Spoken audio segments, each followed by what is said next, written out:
ukifanya jambo la Mungu, kwa hiyo yeye Mungu mwenyewe ndo alitangaza, lakini likiwa na ukweli ndani yake. Lakini likiwa na chenga hivyo Mungu hawezi kulitangaza, lakini kama umenyoka basi Mungu anakutangaza. Hii mimi nimekuja tu from nowhere, yani nashangaa tu. Mimi chanzo cha kupata hela kujenga majengo haya, siku moja kwenye akaunti yangu mimi na shilingi 50,000 benki, 50,000 ndio hela yangu ya halali iko benki. Lakini baadaye kakutwa kwenye benki yangu nimekuta milioni 200. Imetoka wapi sijui. Mimi nimeweka. Mimi sijaweka hela, mimi na shilingi 50,000 tu.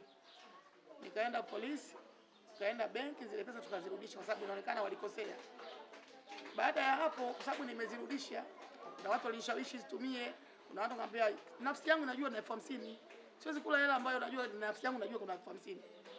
Umeona? Basi baada ya hapo wiki moja tu Mungu akajalia. Katokea mama mmoja tu akanipenda tu ghafla akanipa pesa milioni 180. Ndio nikajenga haya majengo. Yaani nimekuja kwa design hii.